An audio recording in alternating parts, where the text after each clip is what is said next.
Are you in a band with a new album coming out? Are you an artist wanting more people to check out your work? Is there an event you want to promote? Do you own or run a company that sells a cool product or service? In Defense of Ska gets over 10,000 unique downloads each month. If you're interested in advertising on the podcast, we offer very reasonable rates and can help with the production of the ad. The ads are dynamic, meaning they will be placed on every episode for a given period of time. If you're interested, direct message us or email us at indefenseofska@gmail.com.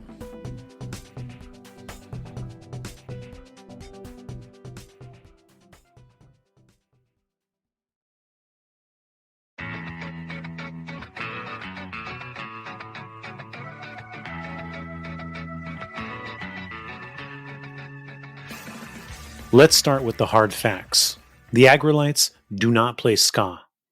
They are a reggae band influenced specifically by late 60s skinhead reggae music, though modernized and given a punk rock edge, hence their descriptor, dirty reggae. If you can't tell the difference or even care, take a seat and listen to our conversation with two members of the band, Jesse Wagner and Roger Rivas. Hopefully by the end you will. The band formed in 2002 in Los Angeles and did surprisingly well for a group rooted in a hyper-niche subgenre. In fact, they inspired many skinhead reggae bands to form in the 2000s. Okay, straight off the top, Aggrolites are not a ska band. Not ska. Do not call them a ska band. Yeah, they play with ska bands all the time, but not a ska band. They play old reggae, not the reggae that most people think of when you say the word reggae. Dirty reggae. Dirty reggae or skinhead reggae is kind of, they call it dirty reggae, but it's really like skinhead reggae. Dirty reggae is their sort of take on it. It's a little faster, a little bouncier, a little poppier than the 70s reggae stuff. Mm-hmm. But I think because it's less popular and because all that music from the 60s, whether it be rocksteady, early reggae, ska, it has a very similar vibe to it. So people who are into those styles of music tend to all be into those different styles. Yeah. And then 70s reggae, dance hall, those styles have a little bit of different audience. My favorite thing about the Aggrolites is while they do play this, dirty reggae, skinhead reggae style, Jesse's vocals set them apart for being a little bit more gruff, almost punk vocals. Yeah. And then Roger's keyboards, like Roger's organ parts always sound like kind of haunting. Mm-hmm. And I think the combination of those two things with their sound like set them completely apart from every other band. I want to start by talking about your guys' appearance on Yo Gabba Gabba in like 2006 when you played Banana. Hell yeah. I love that performance. I would just love to hear this, how that all came to be and like what it was like behind the scenes. Okay, I could tell that. So 2005, the Aquabats invited us on tour. It was a 5-week tour going across the United States. Mm-hmm. And we started the band in 2002 and we toured Europe a lot more times. We never actually toured US other than like weekend things here and there. Really? You didn't do like a full US tour ever? No, never. Wow. It took 3 years to do that. The main reason is because the style of reggae that we play is inspired by more of the late 60s, early 70s style. And a lot of the kids or people in the, early 2000s weren't too familiar with, you talk about old school reggae. Not too many people knew what that was across the country, I guess. LA knew and New York knew, but Mm-hmm. in the US, it was hard to get a tour unless you were playing more like, the third wave style of ska. Mm-hmm. Europe got it better. Yeah, Europe knew it because, that whole thing, like, with the UK and the Jamaicans, immigrating over to the UK and the skinhead reggae thing evolving out of there and so on. It grew all over UK going over Europe. So the Europeans knew what we were doing more than the United States folk. United States folk you mention reggae and they go, oh, like Bob Marley, and that'd be about it. Or you mention reggae and they go, oh yeah. Or you mention ska and they say, oh, Real Big Fish, or No Doubt or things like that, which we weren't doing any of that. We were doing the old school stuff. So Yeah. it was hard to get a US tour. So the Aquabats invited us on that 5-week tour across the United States. And that was our first tour in the US. And we were playing the Banana Song. The Banana Song is, I think it's originally like an old Calypso tune. But we were covering that song based off of a group called the EK Bunch, which is Roy Ellis from Cimarip, the Pyramids, actually. Yeah. Yeah, originally it was a song by the EK Bunch, Mr. Roy Ellis, and I think Jesse kind of nailed it right there. If you listen to the original, it's definitely far from anything that should be played on a kid's show, and so we kind of altered the lyrics a little bit, Yeah. Kind of turned it into a potassium kind of thing, and but it's a catchy tune. I think there's a reason why I would say, monthly, if not weekly, I get reminded by different people that their kid is jamming to it, and they'll send a screenshot or a video. And so it's definitely a catchy tune, and the kids seem to dig it. Yeah, so Christian, the singer of the Aquabats, is the creator, if not one of the creators, but of that show, Yo Gabba Gabba. So he was telling me in the middle of the tour, like, hey, man, I can't really talk about this right now, but I'm developing a children's show, and I want the Aggrolites to be on it. And I was like, all right, yeah, dude. What song? I'm hoping it's like, an Aggrolite song or something. And he's like, the song that I think would be great for the show would be the Banana Song that you guys do. Now, right off my head, I'm like, no, dude, that, like Roger said, like, this isn't a kid's song. This is like slack reggae. Yeah. A dirty song, like a lot of those Calypso songs, like Big Bamboo and so on, Yeah. I'm like, dude, we can't do the Banana Song, dude. That's not a proper song, He's like, don't worry. I got a vision on it. We'll make it work. You know what I mean? Like, we're going to make it work.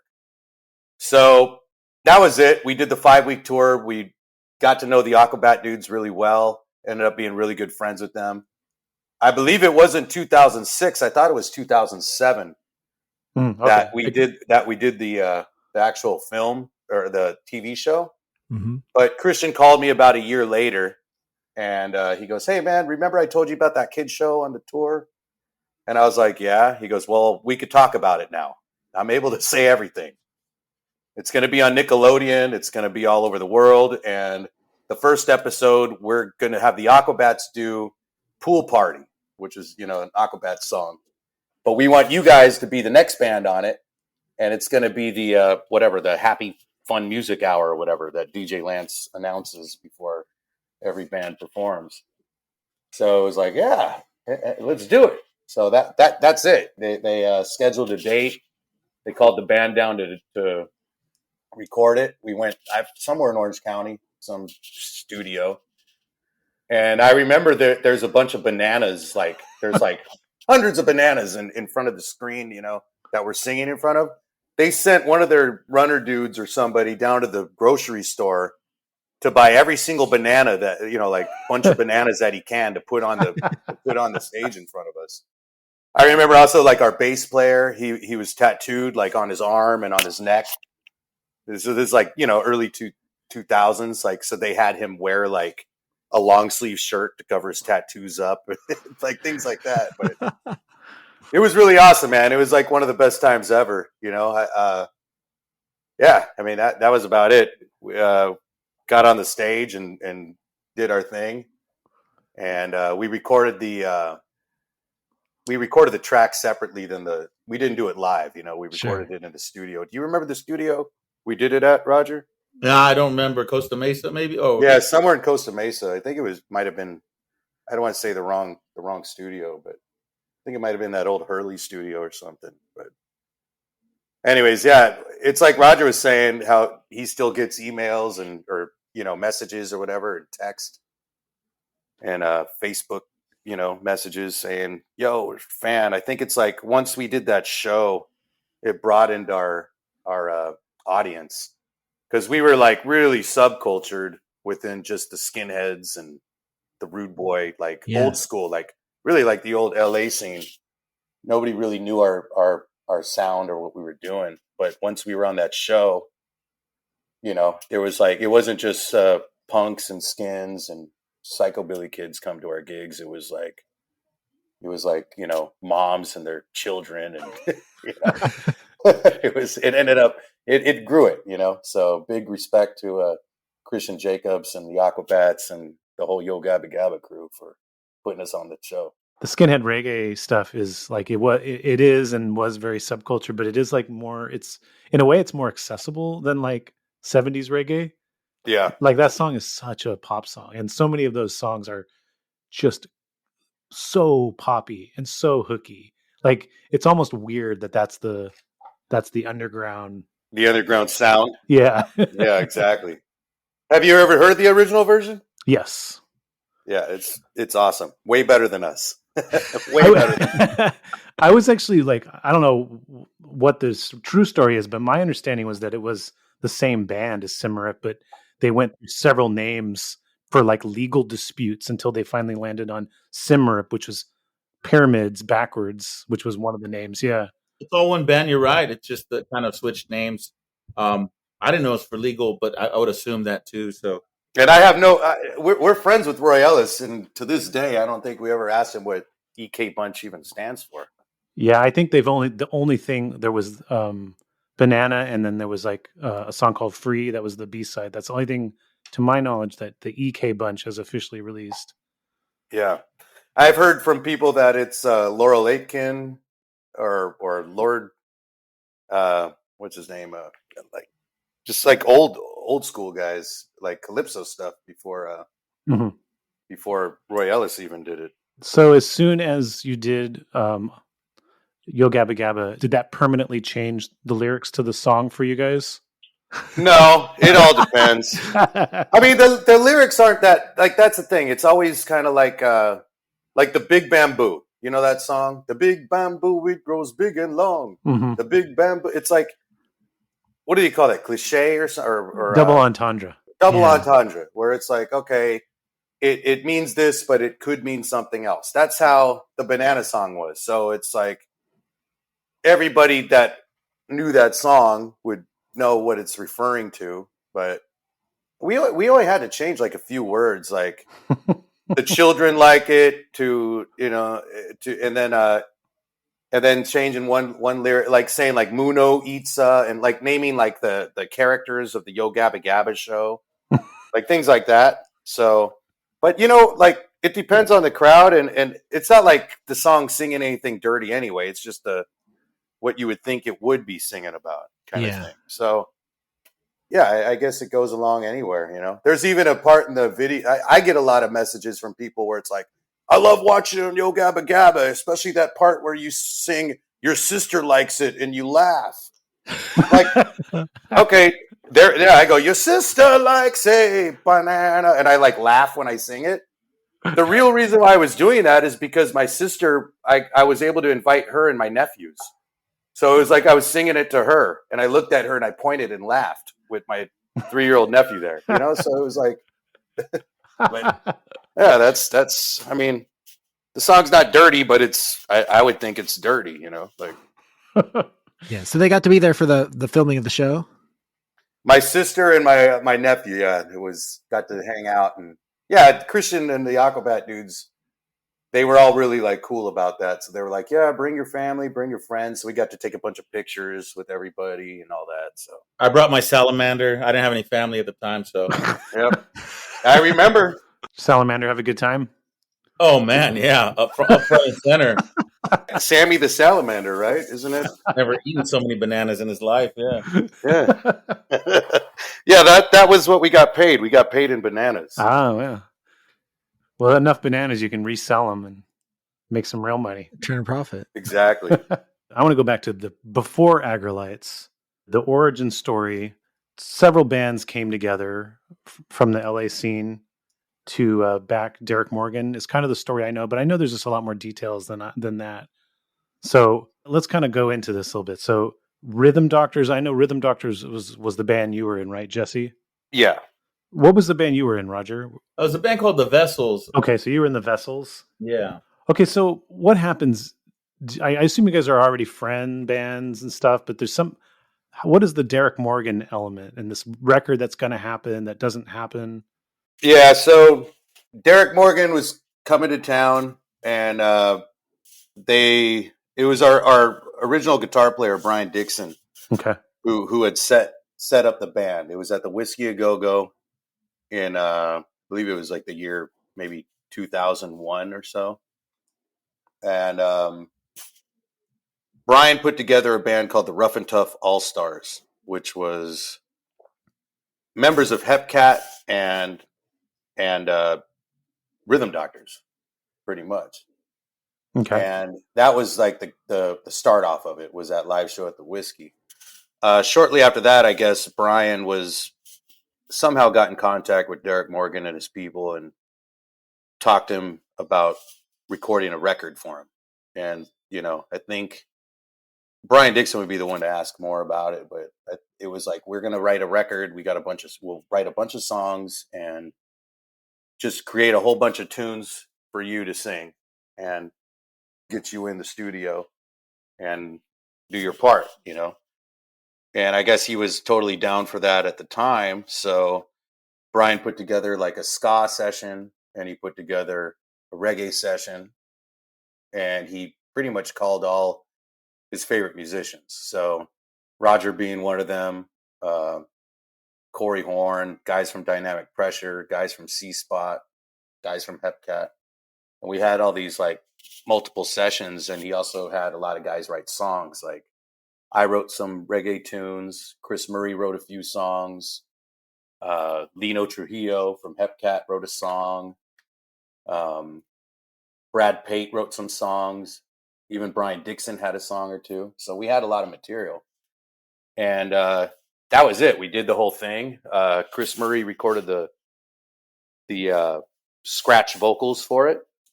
And I really don't know the detailed story as far as why it never came out. I think once Brian had sent him the tunes, I believe that Derrick Morgan was more into doing more modern day sounding stuff because we were emulating his old things, Mm.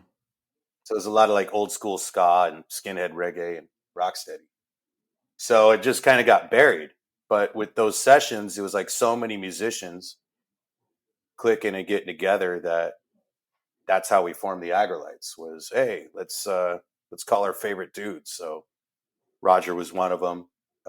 Dan Bower from Dynamic Pressure, Corey Horn drumming, who was original or from the Aggrolites with us at the time. So it was kind of like that. So even though the Derrick Morgan stuff never got released, a band got formed out of it, which ended up becoming the Aggrolites.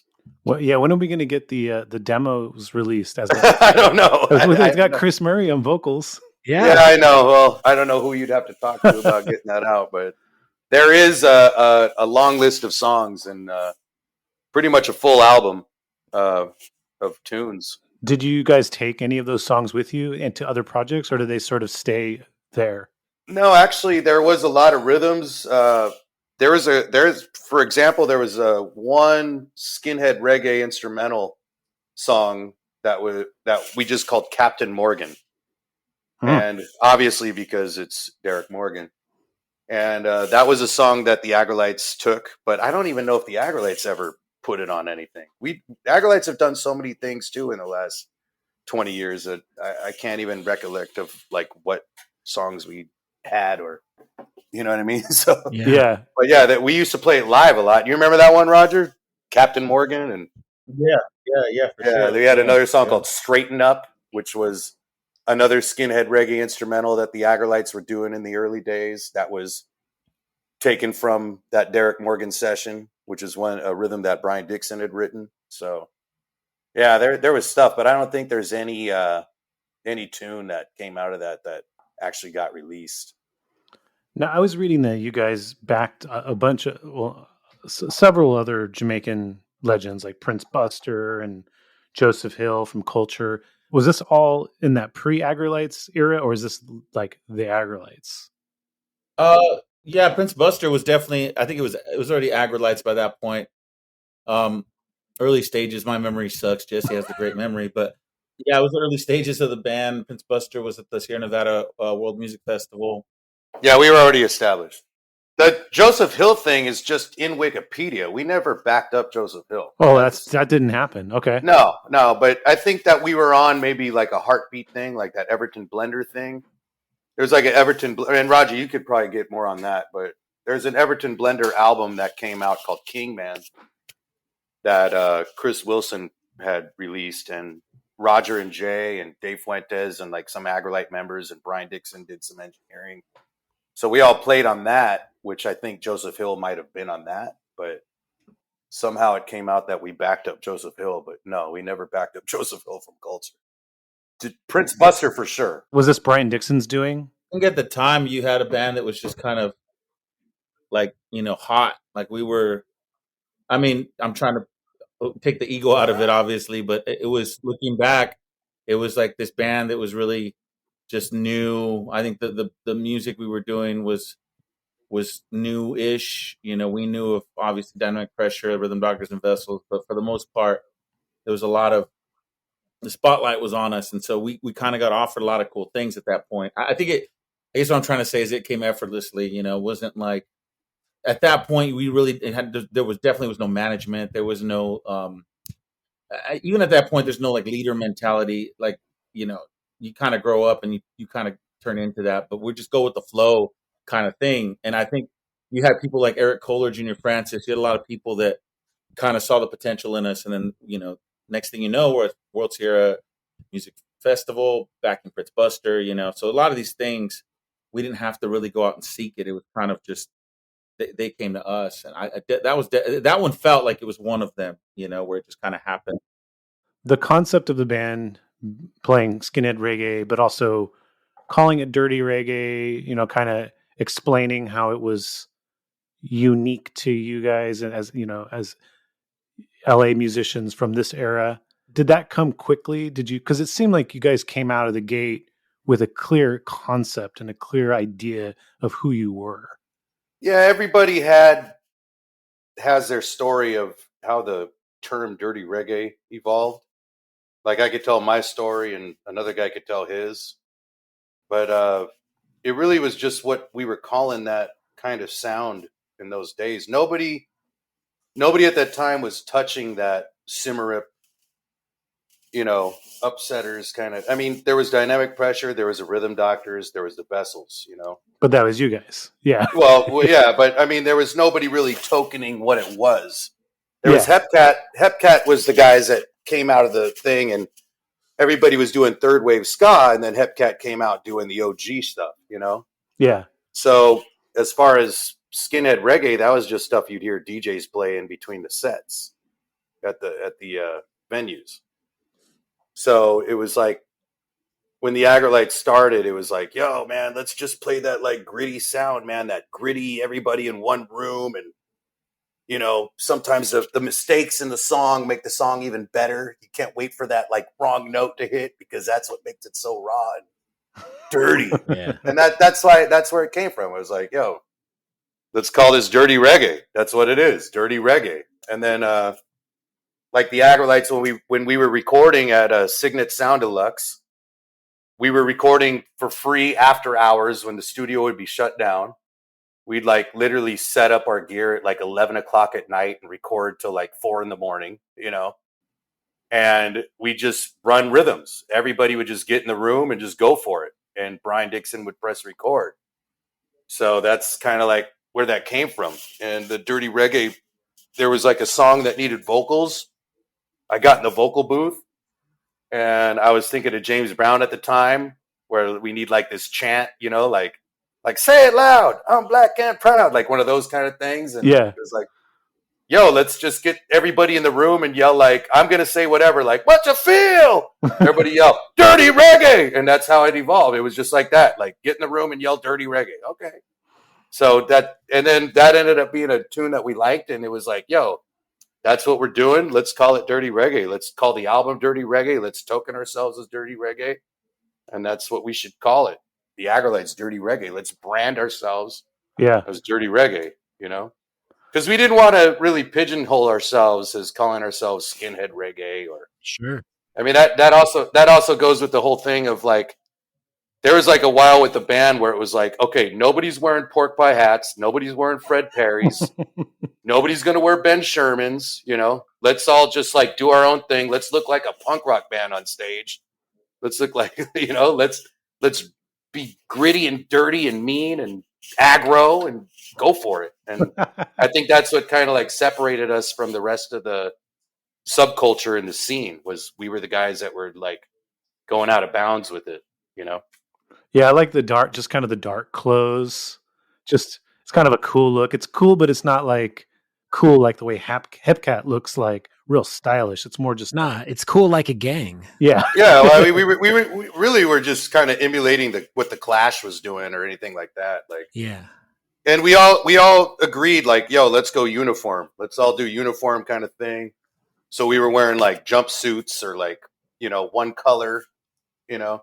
There was a while when we were all spray painting our clothes and painting them up and everything. But as long as it's uniform and we're all running around and jumping on stage, you know, Yeah. that's it. Because a lot of the bands back in the day too were really great. But if you go watch a reggae band, it'd be like chill music, you know. Or if you'd go watch a ska band, it's got that whole like you know, like that 60s vibe.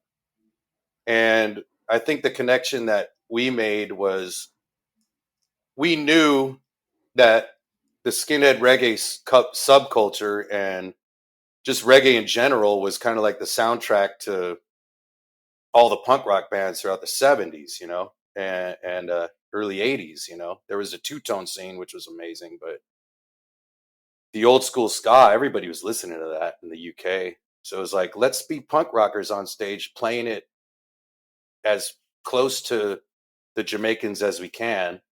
But knowing none of us are Jamaican, let's make our own name. Let's call it dirty reggae. Like just like the Specials called it two-tone, you know, with the Jerry Dammers. I think Jerry Dammers token that, right, Raj? Two-tone. Mm-hmm. Yeah, one of those guys. Yeah. Yeah, I'm pretty sure it was Jerry Dammers. Yeah. So it's kind of like let's create our own our own subculture, our own scene. Call it dirty reggae, and hopefully it'll stick.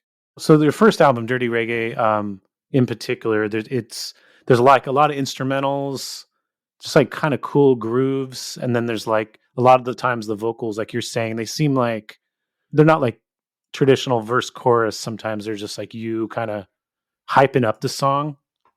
Yeah. How much of that was you making up in the spot versus, you know, really writing it out?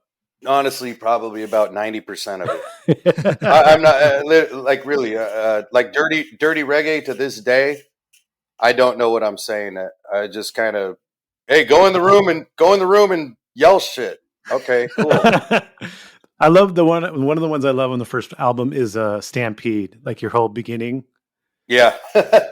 Well, that was always just everybody loved the old, you know, the old classics, like just how those old skinhead reggae instrumentals or whatever would start off with those weird, you are the witch doctor and I am the under, you know, like stuff like that. That Lee Perry and the Upsetters stuff, or Yeah. or hey brother, the coffin, you know, stuff like that, where just go for it. And so we'd come up with goofy intros, thinking it sounded like those old Jamaican tunes, and do that. I like this. The Stampede is like, it just starts out like kind of like this threat, kind of like the Stampede's coming for you. Yeah, make way or you're bound to get stomped. And then it just goes into this awesome groove. Mm-hmm. I want to talk a little bit about briefly Corey, your original drummer. Yep. Because we just did an episode with Eugene Hoots from Gogo Bordello, which he's in that band now. Yeah. The grooves on that first record are so good, like just so deep. Yeah, Corey had that signature fill in the beginning of Hot Stop. That's like the intro. And that chicka-da-da-da, chicka-da-da-da, chicka-da-da-da, like right in the beginning of that record, that fill that Corey does kind of established like the way the Aggrolites have to sound for the next 20, you know, till today. It's like that fill and the way that Corey played that snare, you know, that cracked out, you know, distorted snare fill. High pitch, yeah. Yeah. Exactly. I think of that. I just do think of the drums on the first record. When I think of the Aggrolites, it kind of like defines it for me as well. Yeah, I was reading that you guys were saying that the music just kind of flowed out pretty easily on this first record, just because you guys were so deep into listening to this music that you just were kind of just very present in it. Is that how you remember the dirty reggae sessions? Yeah, it was a trip because you not only had the effortless vibe going with it, but you also had. I mean, you're young, you know. It's like now, Jesse, what are you, 42? I'm 41, and at that point, we're like in our young 20s. So it's one of those things where you know you don't have time to overthink it. Really, it's just you're excited, like Jesse said, to be in a studio, and I think that's one of the kind of the things that hinders you as you get older as an artist. You know, I look back and you kind of ignorance is bliss kind of thing. You just go with the flow, and sometimes you get some real creative magic out of that. So I'm thankful for that, you know, because we you can't record that album now. We couldn't do that, you know. There'd be too much overthinking, and it'd be songs need more structure, and we need this and that. But you're right. When you asked initially, it was effortless. It just kind of went with the flow. Yeah, you just hear like oh, this is a cool beat, or this is a cool keyboard part. Let's go with it. Like that kind of energy, right?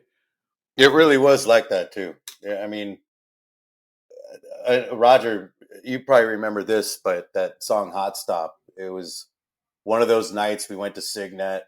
Signet was closed, the studio, and it was maybe 10 or 11 at night.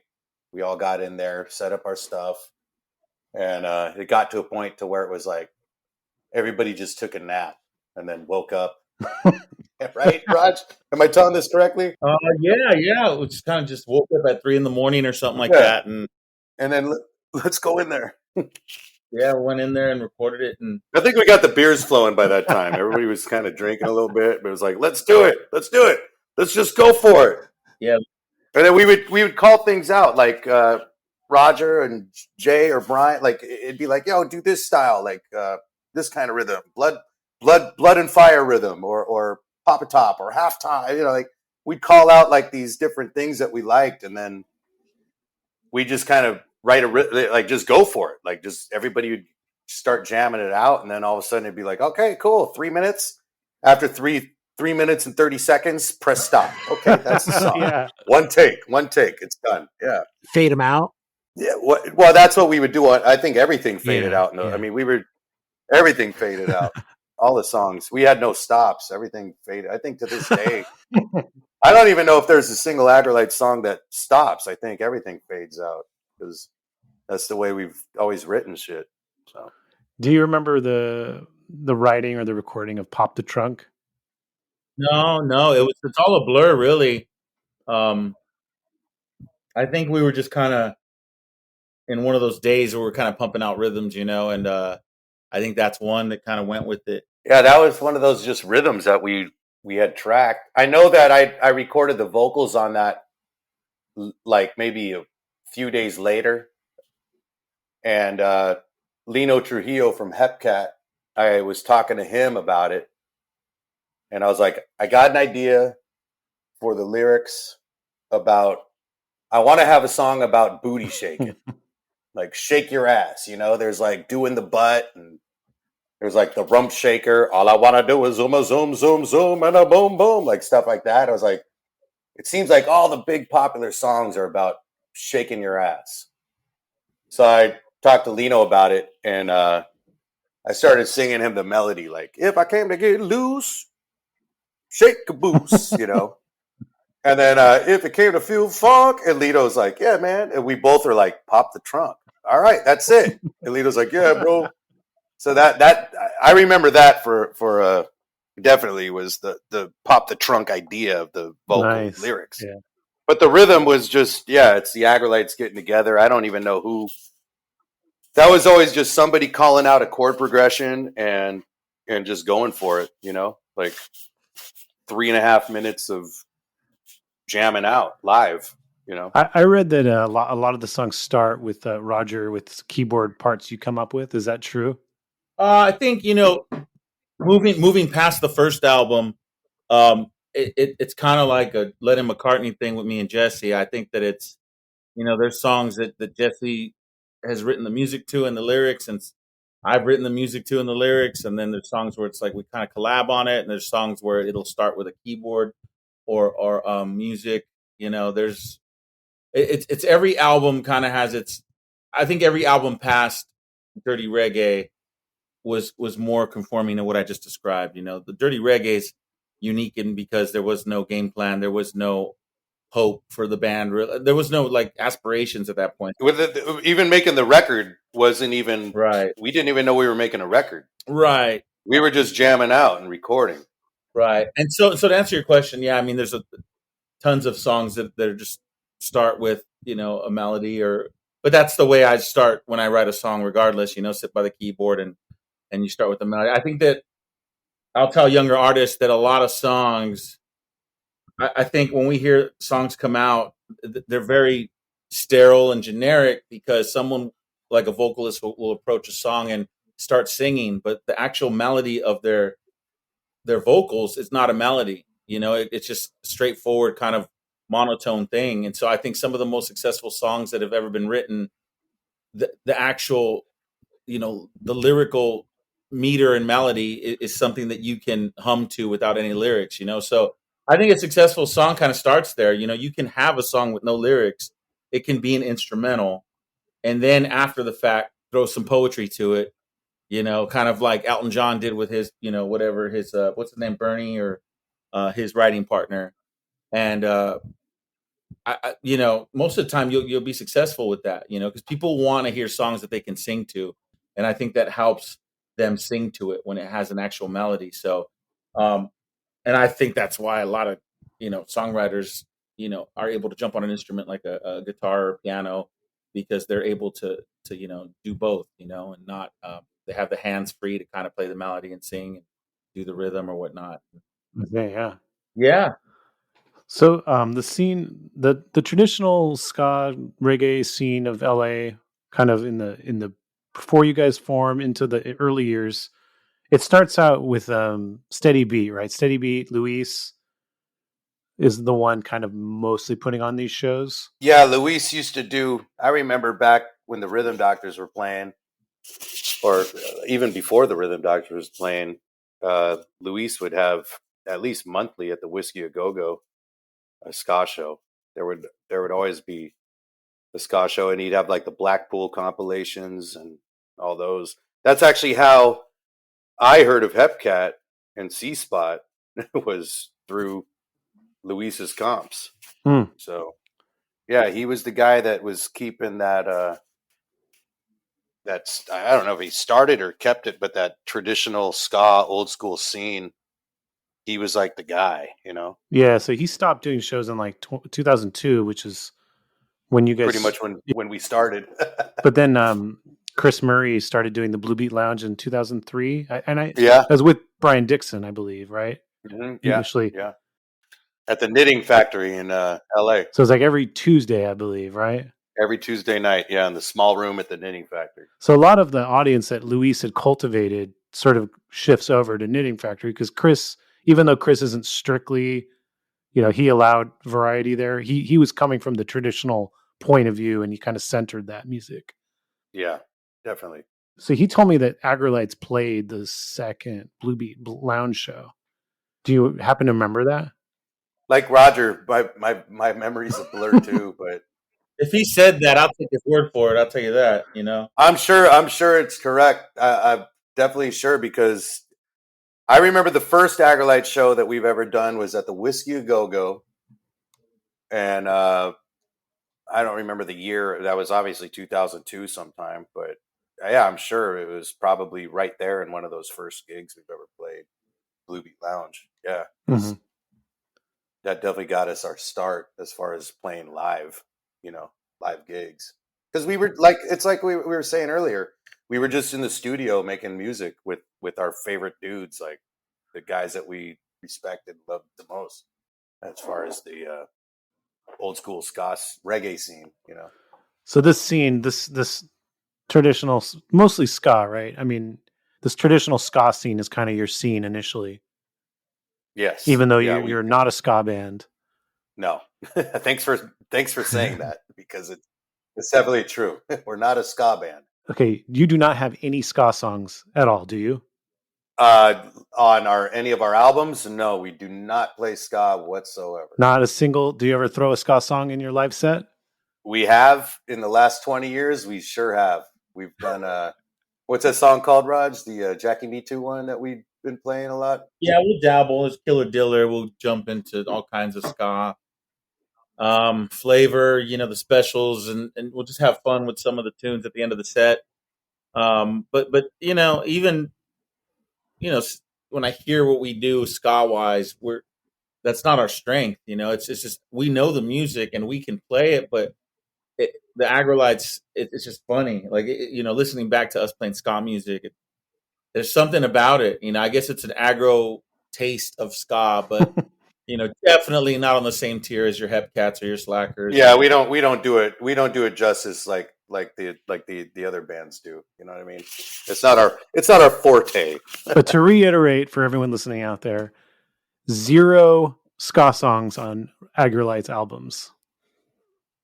Yeah, definitely. Put that out there. That is 100% correct. Not a single ska song on any Aggrolite record. So in the early 2000s, you also there is a segment of this new reggae that's coming out. A lot of these bands are sort of inspired by Sublime, even though Sublime's sort of a all over the place band. There's sort of like these, Slightly Stupid, Pepper, all these kind of bands are coming out around that same time, and they're creating this reggae scene in California. This is like, you guys do not really go in the same direction or have the same crowd at all, do you? Not really, but over the years, we've always had a respect for those groups. Like Slightly Stupid has brought us out on tour, and it does mix together in a lot of ways. You know what I mean? Yeah. There's a big gap for sure. It's two different scenes. It really is two different genres. I think. I mean, don't get me started on that scene, because I have really close friends in that scene, and I mean, over the years I've been being able to write and produce for different bands in that scene, but it sometimes when a band calls themselves reggae, it's really not reggae. It's kind of like what we call ourselves reggae. It's kind of not really reggae. It's influenced by reggae, but it's not reggae per se.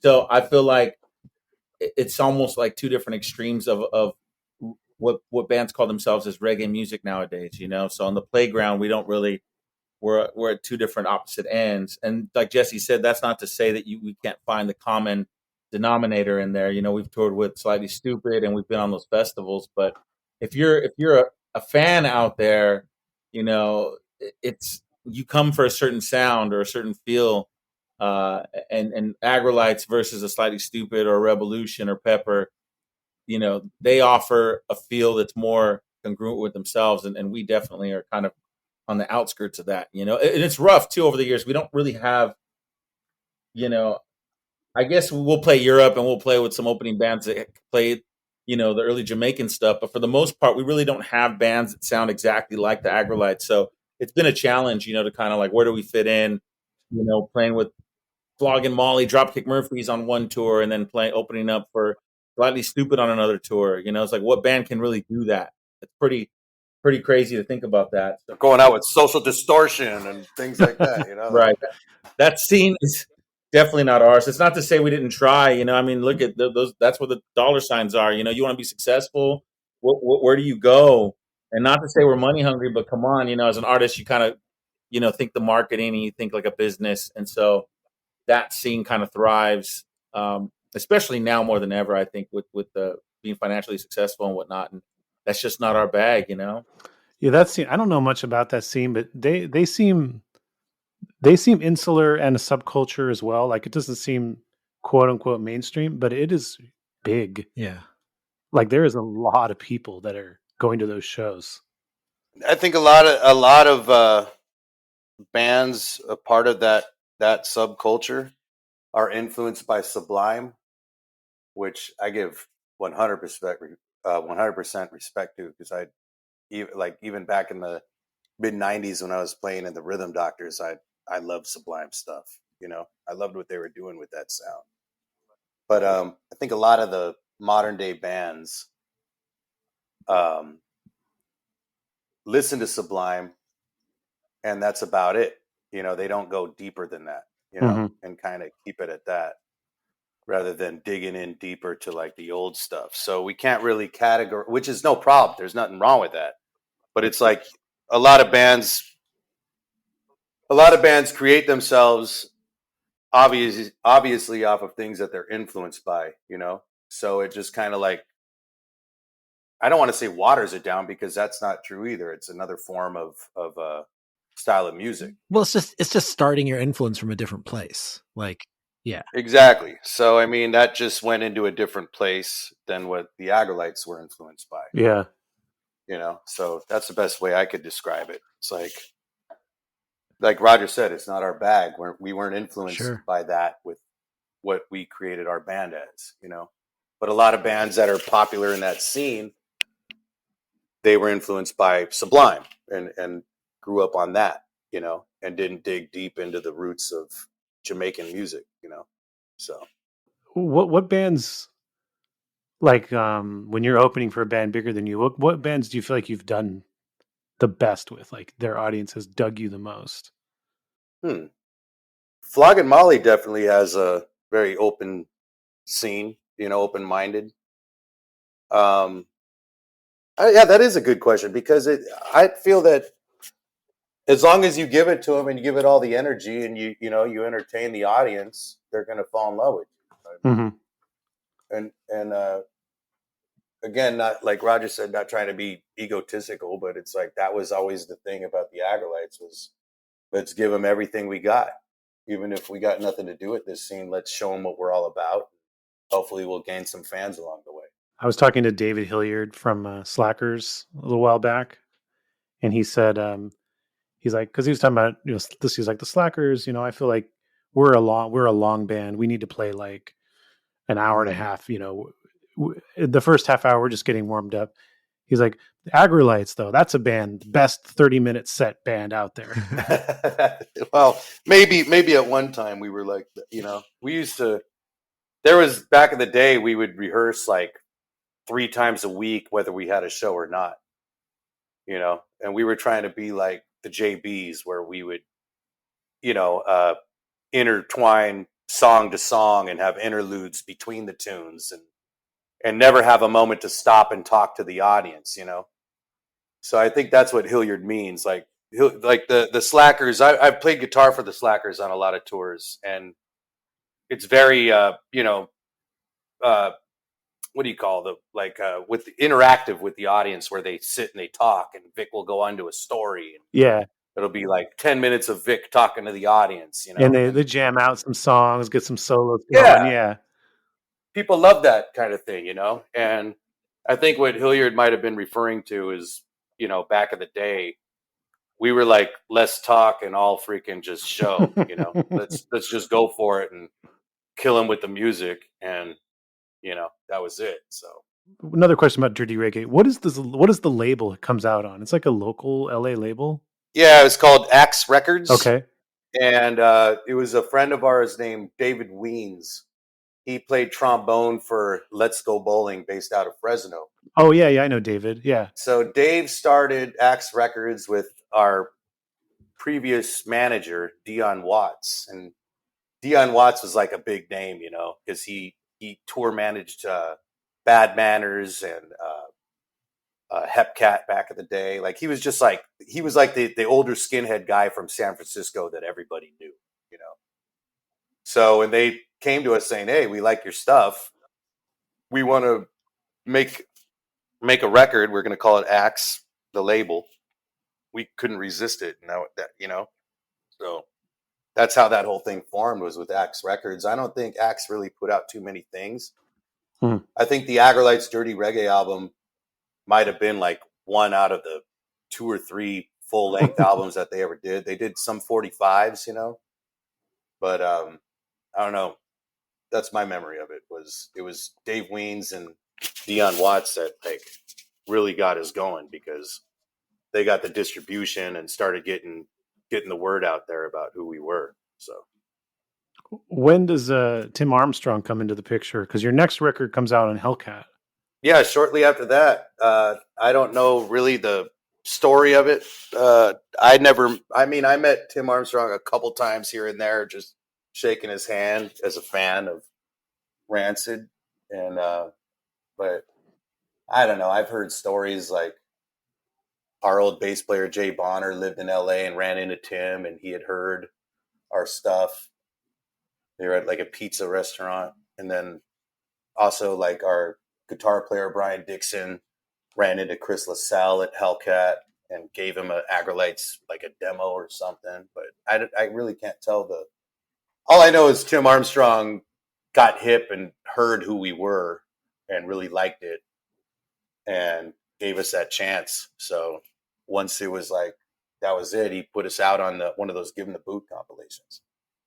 And Tim, like there's people to think that I really want to give mad like crazy respect to would be Dave Weens and Dion Watts from Axe Records, Tim Armstrong from Hellcat, and then also Christian Jacobs from Jacobets for the Banana Thing. But without those three different things, I don't think the Aggrolites would have gotten the crowd response that we've had over the last 20 years, because those are the guys that exposed us to pretty much our fan base that still exists today.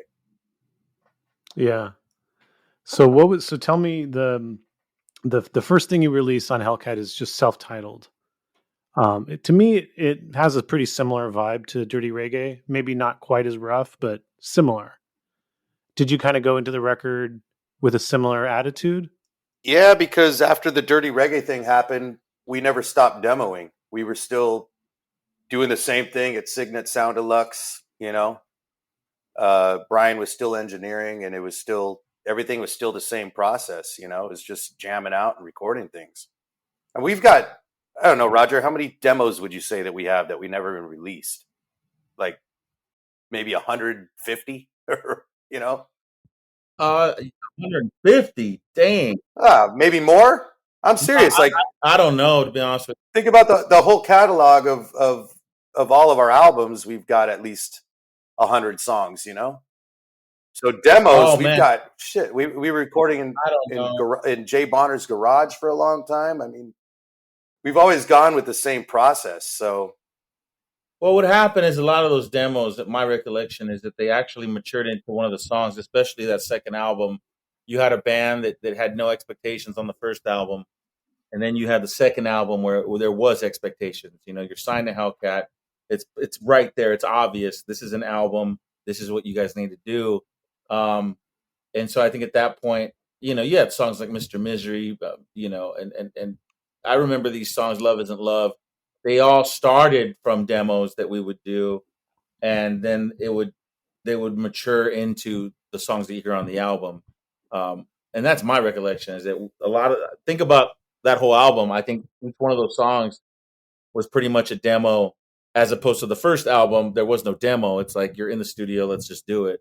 Yeah, we were doing a lot of those, the self-titled record. We were doing a lot of those demos in Rancho Cucamonga in our bass player Jay Bonner's garage.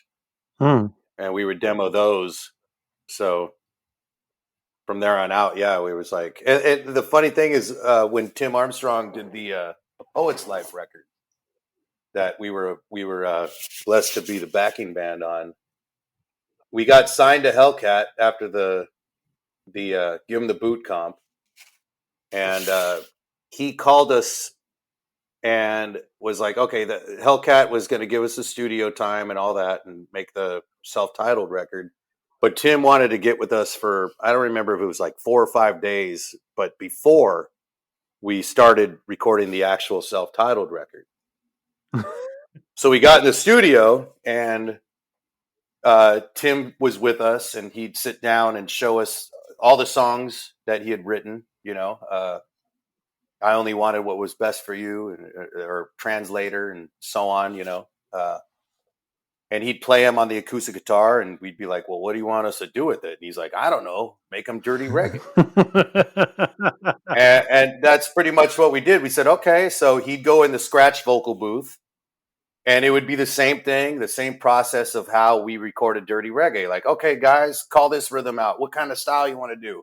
You want to do this like, and we'd call out things like, let's do this like, you know, the Upsetters, or let's do this like, you know, the Crystalites, or so on. And we just play his chords, but in that style of reggae, you know. But a lot of those tunes, we kind of wasted not wasted, but we blew our mojo because we were so excited to record that it was like the stuff that we had already had in our demos, we were like doing on his songs. And then by the time that he was done and out, then it was like, okay, record the Aggrolites record. So we came back to our stuff, and it's like, oh shit, we already did this on the Tim thing. We can't keep the same. Like, we got to do new songs. Even though even though the Tim album came out, maybe 3 years after or I don't know, 3 years, but a few years after the self-titled record, it was all done within that same, 12 days or 10 days or whatever it was, So he was smart. He knew to like have you guys do his record before. Get his on the front. Well, no, I mean, the guy's honestly a musical genius with everything, like he was able to take our sound and put like a DJ scratching, like doing DJ like scratching stuff over it, and it ends up being a great song, So, I mean, the guy knew what he was doing, and thanks to him, it gave us that, the fan base that we got. So there's a recording that he released in like 2005, I think, where it's a remix of the Alkaline Trio song "Burn." Yeah, that's crazy that you even brought that up.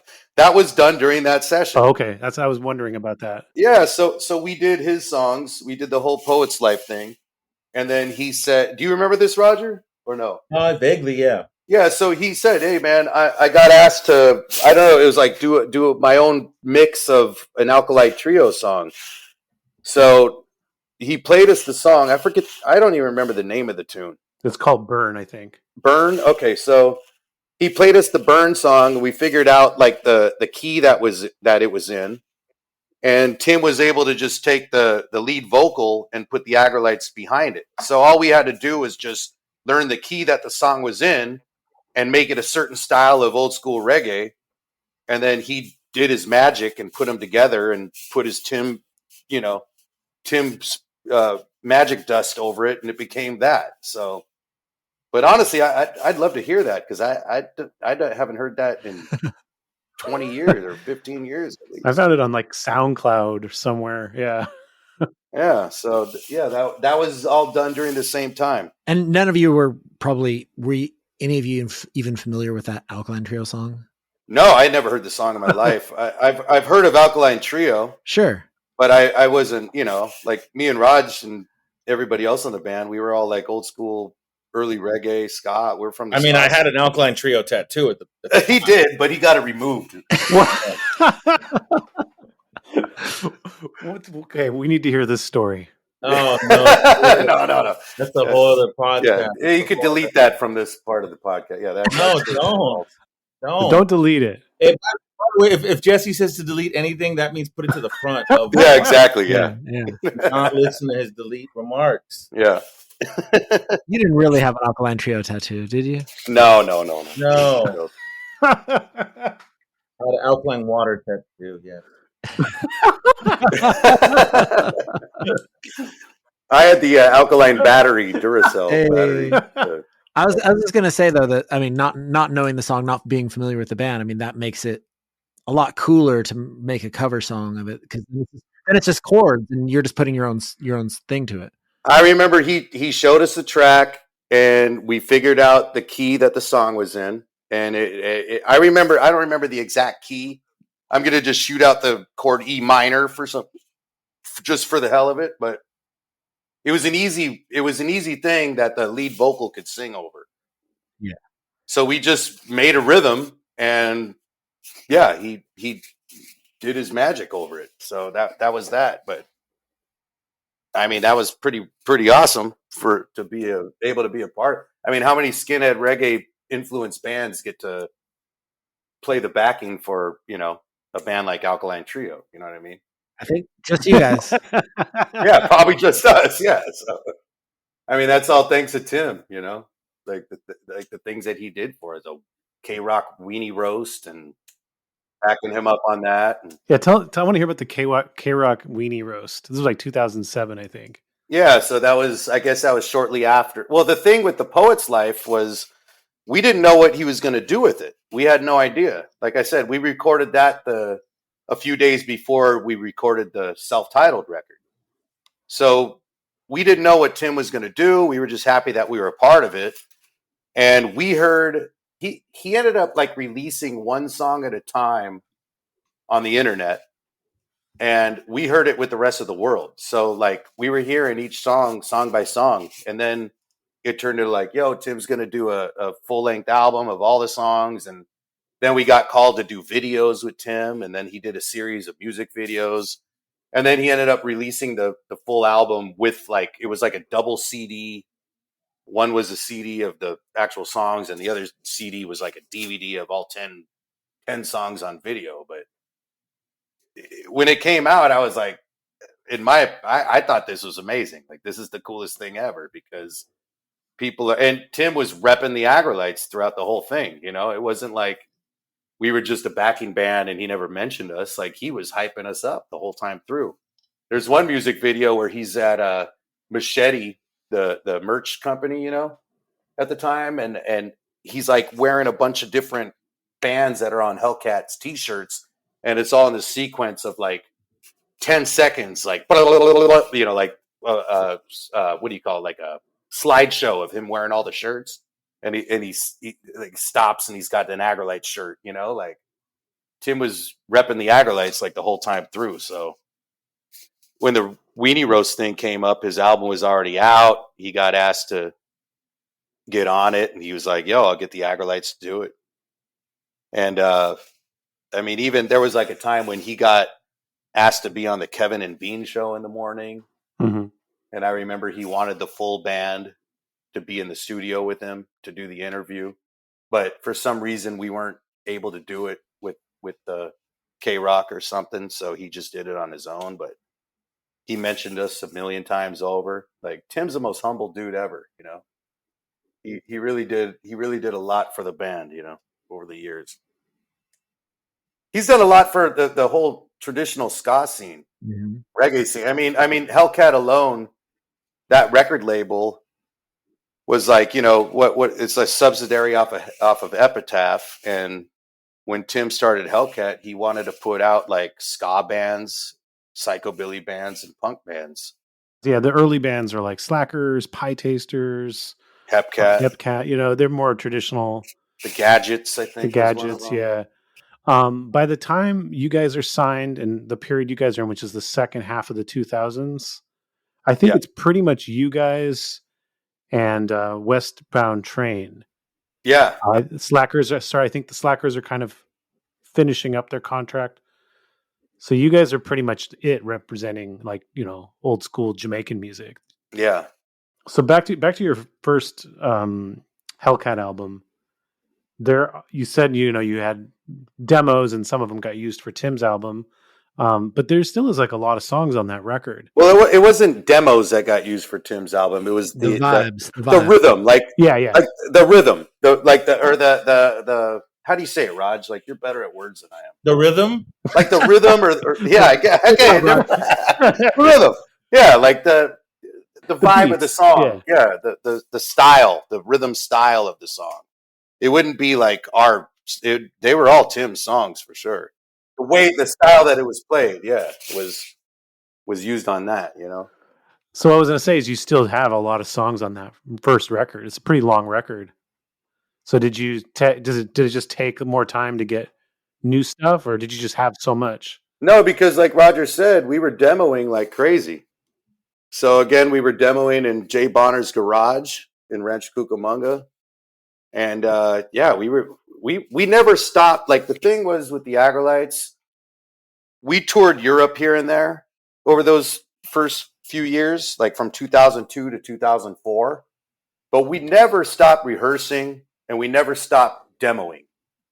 You know, we were always recording. We were always getting together and recording, always. So that's what I was saying. We got a ton of material that we've, you know, we later on throw in and make into a song. So Yeah, all the demos that you guys were recording, what were you recording them on?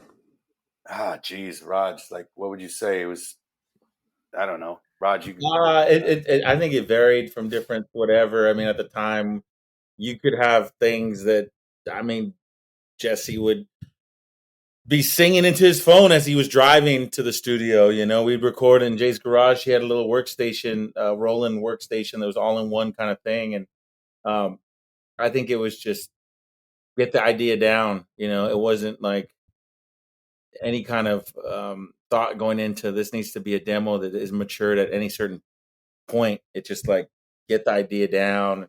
I think the main thing over the recording gear that we had was just everybody willing and able to get together all live in a room and just start pounding out rhythms to, you know, to come up with things like that for.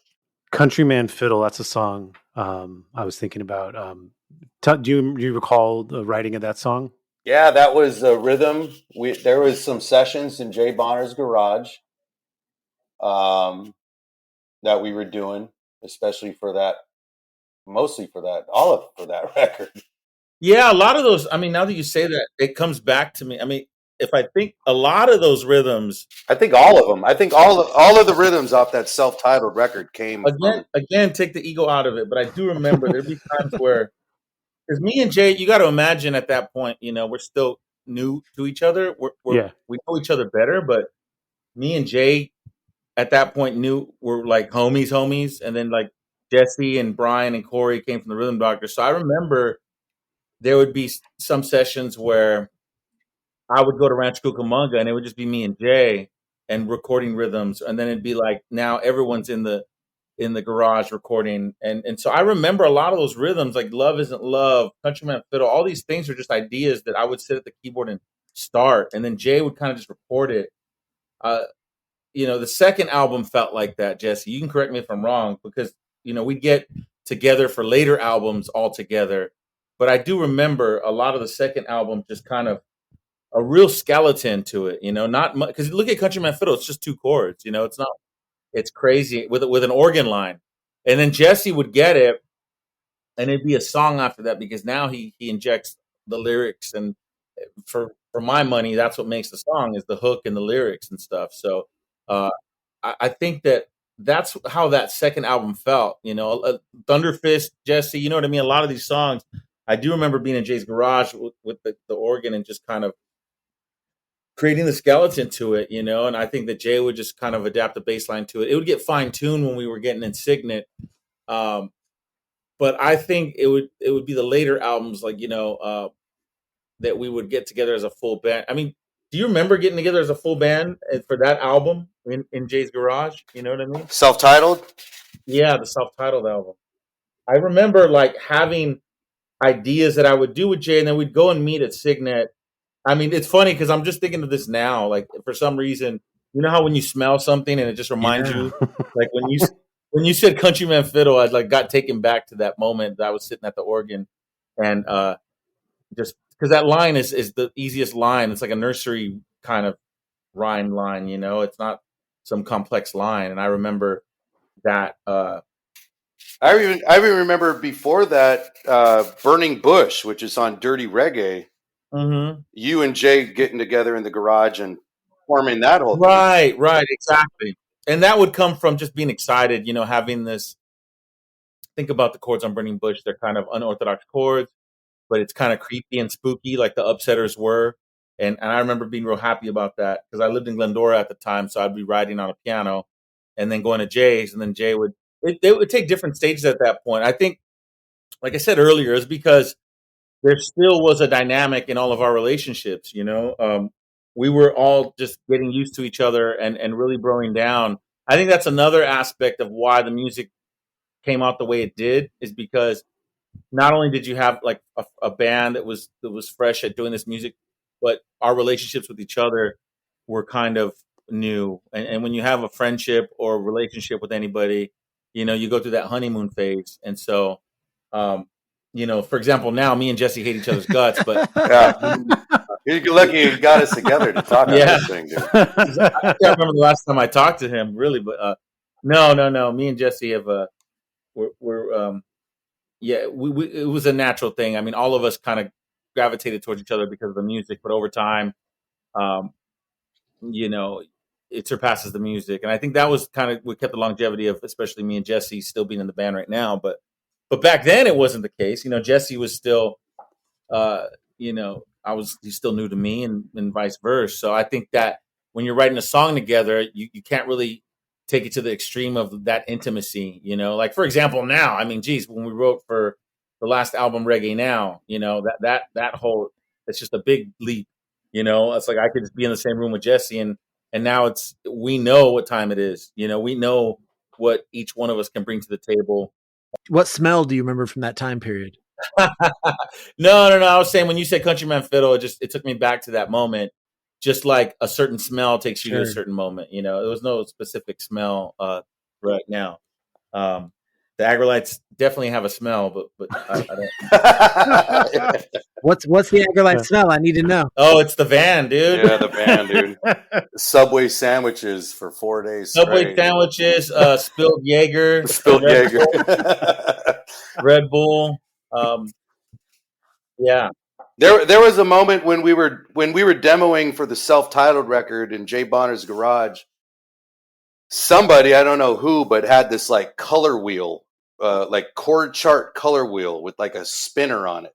Oh yeah. And we would just flick it and spin it, and it would end on like E, and it would have this whole like, okay, you could write a song from E to A, or, like something like this. So we'd be like, okay, let's do that. Let's do this rhythm. And we'd start doing a rhythm on it and just go for that, Yeah, the problem is with those you thought that you came across something really cool, and then quickly all the songs start sounding the same in a way. Like yeah, exactly. Because the chord wheel is great. I mean, I think the other musicians listening to this know what we're talking about. It's like it lets you know what relative chords you can play, and it gives you ideas and lets you kind of think out of the box.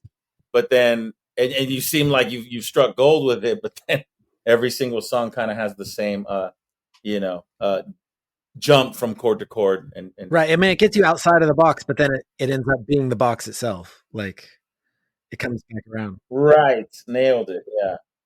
There's actually a lot of people don't know this, but it's the CDs only, but on the self-titled record, I believe, if you let it, or the Dirty Reggae, if you let it play, there's like a Naya Bingy version or a Naya Bingy song that we got.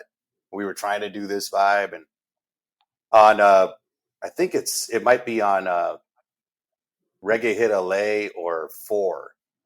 But no, the Naya Bingy songs no, that's on Dirty Reggae. That's on Dirty Reggae. But there's a Countryman Fiddle piano version. Oh yeah. That it's late night after everybody left, and it's just messing around with Jay, and I'm playing the melody of the vocal part, not Roger's part. The ba da da, that's all Raj. But the bump bump bump bump bump bump bump bump, like I was just messing around on it. We ended up putting that as like a secret track on one of those after CDs, Mm-hmm. But yeah, I was just get in the room and record and go for it, and then later on come up with the vocals and all that. Dirty Reggae was the only one where the vocal stuff was written then and there, but self-titled, it was like Raj. Remember getting together and we wrote Work to Do. We were like, let's do this kind of like the Ethiopian style. Like let's write like a nursery rhyme, like children's nursery kind of song, Mm-hmm. And Love Isn't Love, like songs like that. We would just me and Roger would get together a lot. Roger would come out to my little apartment in Orange, and we'd sit down and listen to these demos that we had and start writing like lyrics and melodies to it, Yeah, we'd pee off the side of his balcony. That's true too. We'd piss off the side of the balcony. What's wrong with the bathroom? Well, we didn't want to wake anybody up. We were trying to be quiet. You guys are so polite. It was easier to just go in the balcony and take a piss off the ledge. But Yeah, man. So your next record is Reggae Hit LA. Can you talk a little bit about your approach to this? Because I feel like you guys were trying to be a little bit more experimental or a little bit challenged. Yeah. Reggae Hit LA was the last one that we had with Jay, and I think a lot of those demos, Brian was bringing like a laptop with Pro Tools and recording in my parents' living room, right? Mhm. And Roger had a lot of rhythm ideas, and so on. I had a few like free time. I would demo on GarageBand or whatever, and but that's when me and Roger really started. Like on the self-titled, me and Roger were doing a lot of stuff together. But by Reggae Hit LA, it was like, all right. Roger was living in Whittier at the time, and he had a little studio set up in his bedroom or whatever, and we were just throwing out all the ideas and recording all the vocals there. And I remember, didn't you say like one of your neighbors or something? We thought that they were going to get mad, but they were like totally like, "Hey, play more. That sounds good," or something like that. But Yeah, I think when you ask the question about experimental, it's totally right about that. I think there was kind of a conscious move to all of the Beatles or something like that, kind of get into the Sergeant Pepper vibe of it all. And if you listen to that album, it's definitely. I think by that point, you have kind of a feeling where you could do no wrong, because you've already. The Fluke was the first album, right? You kind of, okay, wow, people like this, and the second album, people gravitated towards that too. And I think the third album was like, we had the confidence going in that you can kind of just think out of the box. And I mean, it's still like reggae. It's still reggae music. It's not like we played a different genre influenced by a different genre, but there's sitar in there. We put the microphone to like a faucet, and we yeah, we do. We try to get Lee Perry on that one, dude. We try to get all Black Ark. There was one moment I remember too. We like demoed, and we had like 3 really cool instrumental songs, and we combined them all into one. I think that song is called "Lightning and Thunder" or something like that. But yeah. it was like 3 different songs that we had, and we were like, okay, let's make this. Let's combine them and make it like really weird, But yeah, that's when we started getting weird. We recorded at a studio called King Size here in LA, and it's a pretty famous studio.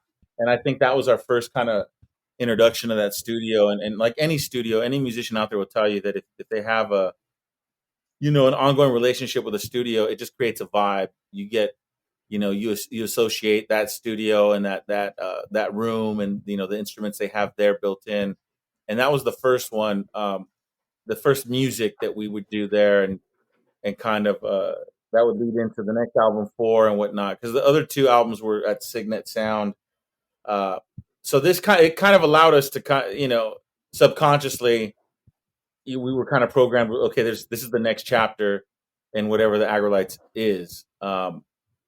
And I think that at that point our careers were kind of taking off, whatever that meant at that point. But I think what we doing, like, we had a tour with Madness, Jesse, and we were really moving and shaking. And so there's a lot of confidence behind that album. And it's a shame that, it's like we really don't have, quote unquote, any hits. I mean, off any album really, but Free Time from that album, I guess is a song that we incorporate in our set a lot. But a lot of the other songs are just, we kind of did them for us. They're really, just having fun. You did a video for the song Reggae Hit LA. That's got that's like an all-star cameo cast, isn't it? Yeah, J Mac, the director, that's all him. That's all his idea around the video. Has all the I forget who the full roster is. I mean, Jesse probably knows better. He scouted out all the locations and everything, and I don't remember who came up with the concept of the video, but it was like, yo, let's get all the musicians that we know and all the scene people and throw them in the video and have them chant Reggae Hit LA. And J Mac was able to make that happen. He found he found the locations for us to record at. And then when we weren't, like, we only did one day driving around in some old school car and, going to, like Echo Park and stuff like that. But he actually was able to contact all this list of bands and people that we wanted in the video, and was able to get like a little cameo of them going, "Reggae hit LA," like everyone from the Aquabats to Death by Stereo to Rick Thorne, the professional bike, BMX biker, to, Boss Harms, who does the Dub Club, really popular DJ, Joey Altruda, so Hepcat, so on and so on of people. So that's all thanks to J-Mac for doing that, for putting that whole thing together. Tell me a little bit about the song. It's kind of an anthem of sorts. I think that was a Roger, right? That was a Roger idea, Reggae Hit LA. Yeah, just again, trying to write something catchy. And it was, we had another song on that album called We Came to Score. It's just this kind of chant tunes. Nothing really new as far as what the Aggrolites MO was, like Jesse said, it kind of derives from the whole James Brown, kind of shout thing where you have this theme and you shout it. It does kind of spew from Reggae Hit the Town. Ethiopians have a song called Reggae Hit the Town, and it definitely came from that. I think the idea was just ripping that and Reggae Hit LA, and yeah, we love the word reggae. We also love the word fire. We have fire in so many songs. Funky Fire, Fire Girl, and so on and so on. But I don't know. That one definitely has a lot more like soul, like R&B influence from what I could hear. Yeah. Yeah, I listened to that song back, and I wish we could have recorded it different. It sounds stupid to say that, but I think that it could have just been more tighter, less of a room sound. It could have been even more tighter, not tighter as far as performance, but tighter as far as the sonic sound of it. Like just really, I don't know, in your face. Because that whole album just sounds like a roomy sound to me. And that's just me, and there'll be times where I'll listen to our old stuff. I don't really do it often at all. But then when I do, it's like, it's a trip because it's not how you remember it. Whatever point in your life, like whatever, 15, 20 years later, you're like, oh shit, this sounds different than what I remember it. So that, because it has a lot of, like very just almost Tower of Power-ish kind of vibe, I think it could have just been a little tighter, just like boom, like militant, like very, like more of a, I don't know. I hope I'm getting across right, but just like, I get you. Tight, yeah. The hits have the syncopation and hits. Yeah. Mm-hmm. Yeah. I was reading, so around 2007, you toured with Dropkick Murphys. Mm-hmm. I read that there was some shows where you got booed by their crowd. Oh, that would happen a lot. Yeah. Tell me about that. Well, I mean, we play old school reggae, and a lot of the fans of Dropkick Murphys are just kind of, they're Dropkick Murphy. The Dropkick Murphy fans are the most hardcore Dropkick Murphys fans. And the way that after like a few weeks of, maybe not like a few weeks of touring with them, we would be playing, and in the middle of our set, the crowd would overtake the music and yell, "Let's go Murphys! Let's go Murphys!" Like that kind of thing. So we decided to like pick up on that vibe and start playing a rhythm and let them chant "Let's go Murphys" for 5 minutes, before we could even start doing our own song.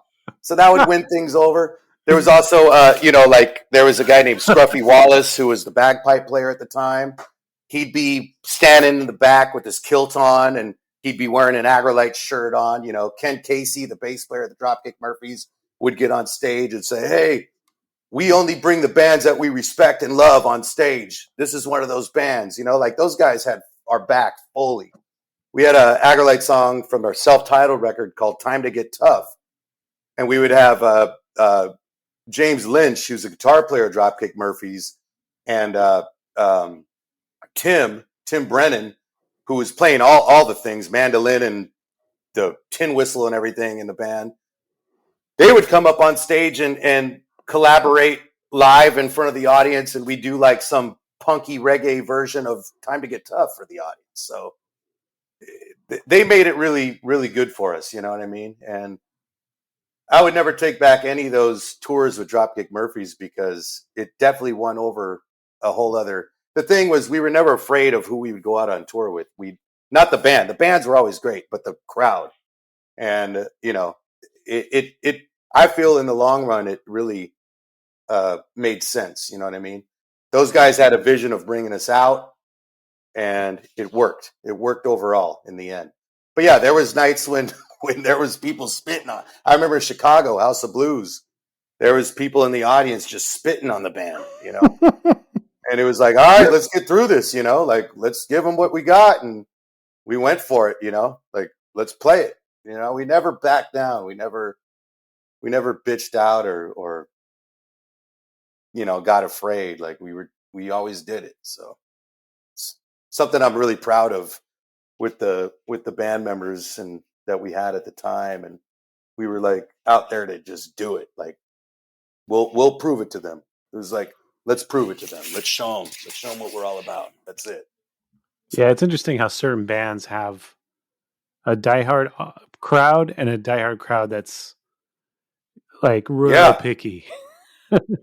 I mean, I remember the Aggrolites. We did a tour later on in the years, maybe around 2012, and we brought a few bands that we loved that we toured with from the Warped Tour. One of the bands was a band called Brothers of Brazil, and what was the Japanese group? P-Lander Z. Mm-hmm. We brought P-Lander Z, and I remember Aggrolite fans ready for and I felt like it was like we're the Dropkick Murphys now, and P-Lander Z are trying to like get the crowd to like it. And I remember walking around supporting P-Lander Z, and like Aggrolite fans going like, what is this all about? These guys are wearing costumes and, they're singing a song called So Many Mics and this and that, And I remember like the guy Yellow and Red and like the dudes from P-Lander Z talking to us after their set going like, oh no, this wasn't good. I don't know if this was right. And it's like, no, dude, they'll like it. It's good. It's going to be a good thing. Like this is just, people need to be more open-minded. When you bring a band on tour to be your direct support or your opening act, being a person in the crowd always has to know that that's a band that they love and respect. You know what I mean? It's odd that audiences assume that the band that you're bringing on tour isn't a band that you're bringing on tour. Like, who's this band? Like the band has to come out and tell them like, no, we chose this band. Oh, okay.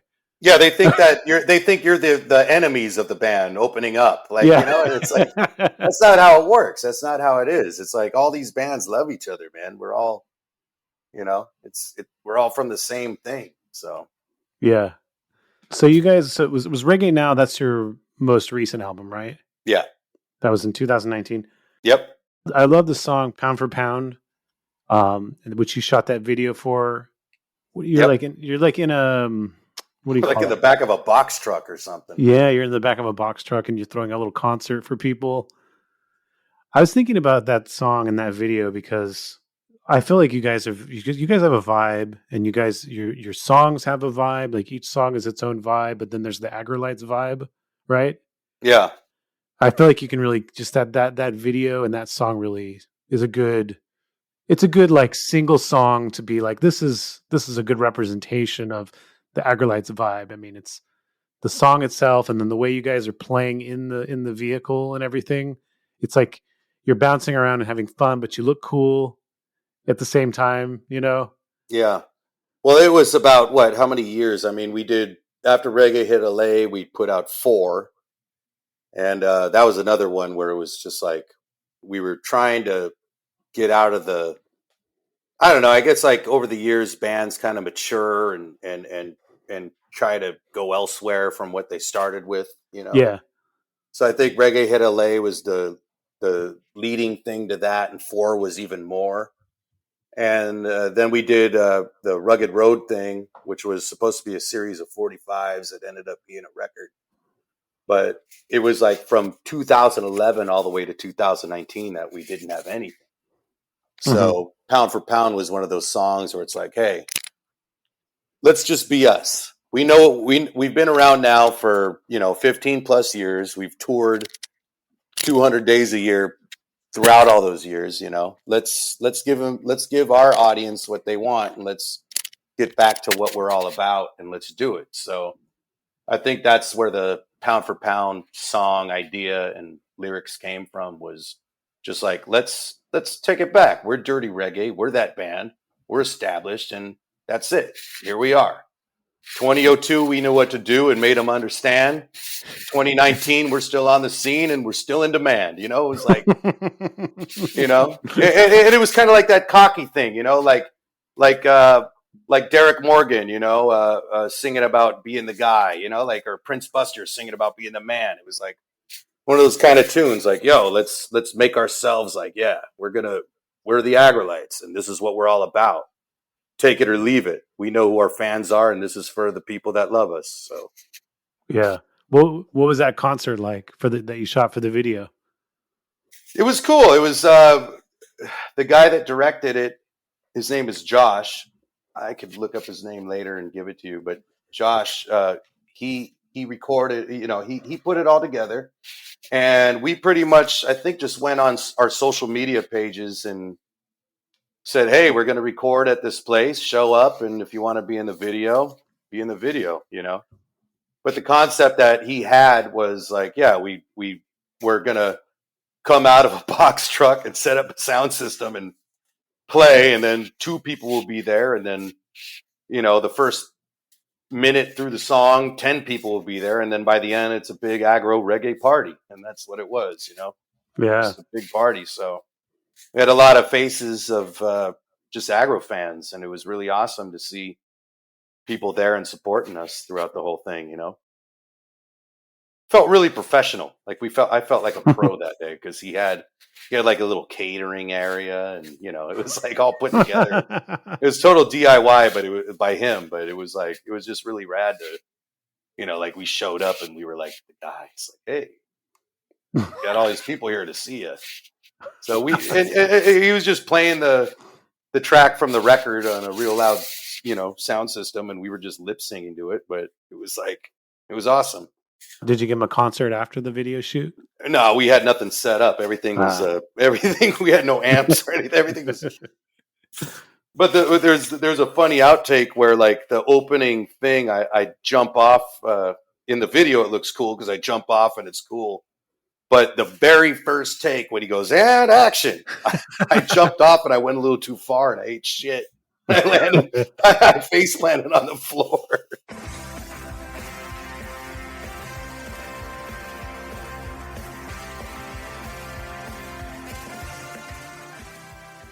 Thank you so much for listening to In Defense of Ska. If you've enjoyed this episode, please like and subscribe to the podcast wherever you normally stream or download episodes. If you haven't already, grab a copy of my book, In Defense of Ska, available at clashbooks.com. You can follow us on Twitter, Instagram, Facebook, and TikTok. It's at In Defense of Ska. And please consider joining our Patreon at patreon.com/In Defense of Ska. You will get monthly bonus episodes, extended interviews and commentary per episode, and access to the In Defense of Ska Discord. In Defense of Ska would not be possible without the great team that tirelessly works on it every week. So you should go check out their other projects as well. Co-host Adam Davis has an amazing band called Omnigon. Give them a follow on Instagram and Twitter. It's simply @Omnigon. And our editor, Chris Reeves, has a phenomenal record label and podcast called Ska Punk International. For more information, go to skapunkinternational.com. And if you've ever enjoyed one of the highly specific In Defense of Ska memes floating around the interwebs, it was likely the work of The Bands I Like Only Charge $18. Find them on Facebook, Instagram, and Twitter. And on that note, we leave you by saying, Ska now more than ever.